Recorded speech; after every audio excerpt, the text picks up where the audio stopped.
I personally believe there's a lot more people out here that have been through what I'm going through right now, and a lot of them don't want to admit to it because they don't want to. They just don't want to admit to it. And before I really dig deep into what I've been through, and what I'm still going through right now, I know a lot of people who had the issue of deliverance. Oh, first words out their mouth, you need deliverance. And then when I deny deliverance,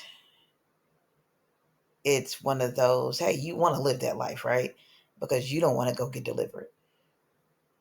And there's nothing wrong with going through deliverance at all. At all. I'm not down in it at all. There's nothing wrong with it. Sometimes I feel that deliverance is not the only thing that's going to help save you. I personally feel that there's other things that we could do to help within that situation too, instead of just sending people straight off for deliverance. Now, even within the midst of that, a lot of us need to look into who you're sending people to for deliverance. Maybe that person is not the right person to help that person with what they're going through. Because a lot of people have dealt with certain issues that a lot of people run to. A lot of leaders send other people off for deliverance too, or even that leader. Um, they might not be completely healed from that situation. I've never had that problem. Everybody that I've been sent to, everybody who's done deliverance for me, has helped me out a whole lot. I just got tired of hearing that word a lot. Seems like no matter what's going on, the first words are deliverance. And it just personally, I just like I said, I just got tired because it's more to it. You got to dig in a little deeper. And it took until I got with the leader I'm up under now to the way she said it to me. And it doesn't always have to be a one-on-one deliverance. You, as far as sitting down with somebody or even having somebody there with them, you have to be to the point to where you're sick and tired of being sick and tired, and you're tired of yourself and what you're going through and what you're putting yourself through, because a lot of us put ourselves through the situation that we could all be delivered out of, but we want to hang on to that because it's comforting. It's just that comfort, and we enjoy it, although it is wrong, and we know it is wrong for our mind, body, and our soul, but we're sticking to it. We enjoy the soul ties that come with it. We enjoy the people, places, and things that come with it. And sometimes we could be delivered out of it a lot sooner if we took the time to get down on our knees and talk to the Lord and let him know, hey, I know you already know all this, but this is me coming to you and saying this out of my mouth. I don't like who I am. I don't like what I'm doing. I don't like the people, places, and things that are around me and are helping to contribute to what I am doing and contributing to who I've become. Help me to help myself. And once we have that one on one and continue to go there and continue to forgive ourselves, forgive everybody that's involved within it, then we can go ahead and seek that freedom for that deliverance that we need. And some of us do need that one on one, breaking it down, going through everything, getting to that root and getting up out of it. A lot of people do need that. I personally, for myself, some situations I did not need that. I needed to get down on my knees and confess my sins and go from there to help pull myself up out of these situations. Now, growing up, I've always been around women. The guys were okay, a lot of them. But my main focus growing up, I was around a lot of older women. I was around them because of some issues I had with my mother growing up. I was looking for that motherly love, and I got a lot of it from a lot of people, especially around my godmother. and a lot of her friends, even around a lot of my mom's friends. I've had several women in the church come to me and tell me that because of my relationships with these women, that they thought I was gay. It sort of kind of threw me off, but I brushed it off, went on about my business. I learned a lot of, gained a lot of wisdom and knowledge from the older women that I was around. I've learned a lot, a whole lot. That has, a lot of it has helped me within this season of my life more than anything. I've even had people I grew up with tell me, because I wasn't hanging around a lot of men that they strongly believed I was gay. Family members too. Now, I kept my sexual life private. I kept the men I was involved with private because I had started having sex at an early age, and when it wasn't boys, the men I was having sex with were a lot older. I've always been attracted to older men, so I kept that private. And so it really didn't bother. It bothered me, but it really didn't bother me with these women and the things that they were saying to me. It confused me. Like, okay, why would you even think that? Oh, as I got older, I started to see that a lot of close family friends, some females within the family, that they were gay. I was like, okay, that's you, do you. Um, my even one of my cousins, one of her girlfriends, we were real close. I even named one of my kids after her. She never pushed their relationship on me.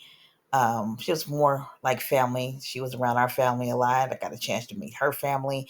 Things were just real cool.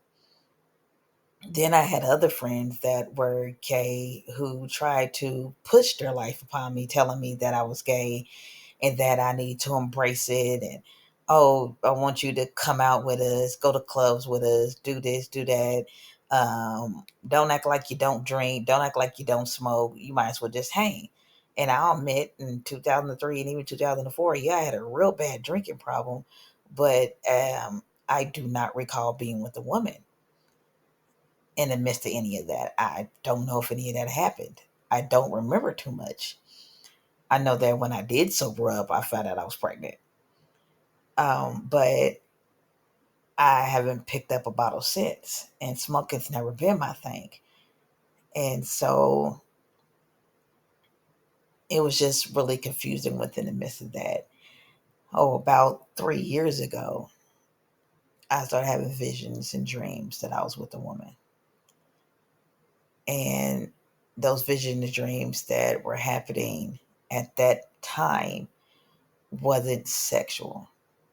It was just strange to me because of the person that was in the dreams and the visions. The face and the voice was somebody that I personally knew, but it wasn't their body.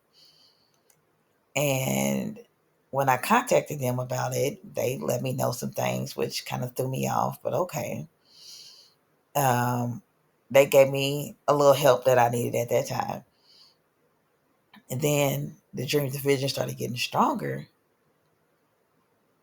and it was still, with them. And I mean, stronger as far as the body started to take shape and things like that. And it's like, wow, I'm sort of kind of attracted to this, but I know I shouldn't be.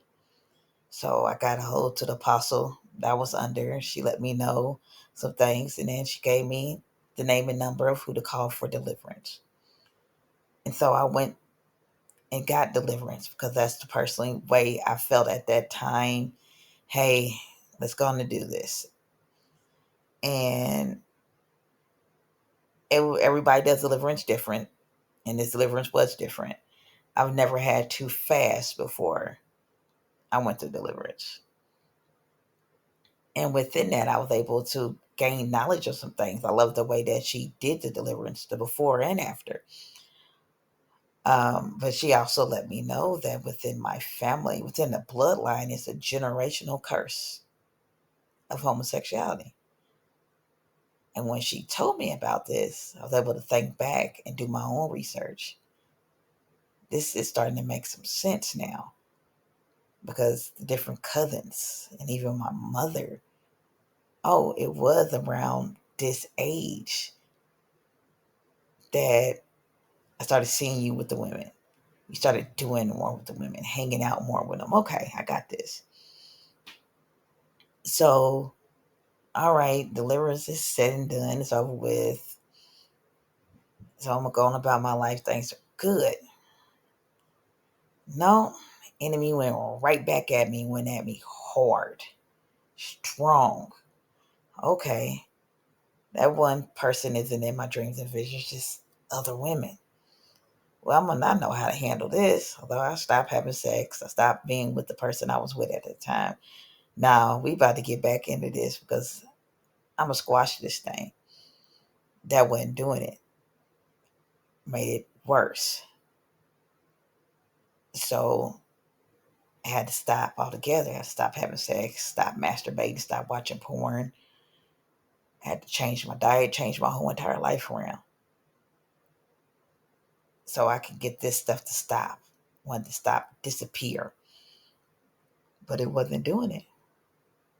What I was doing, it helped mask it, but it did not get rid of it.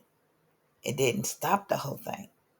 And sometimes with that mask, I was okay. But right around the time of my cycle, my hormones was getting all out of whack because of my cycle.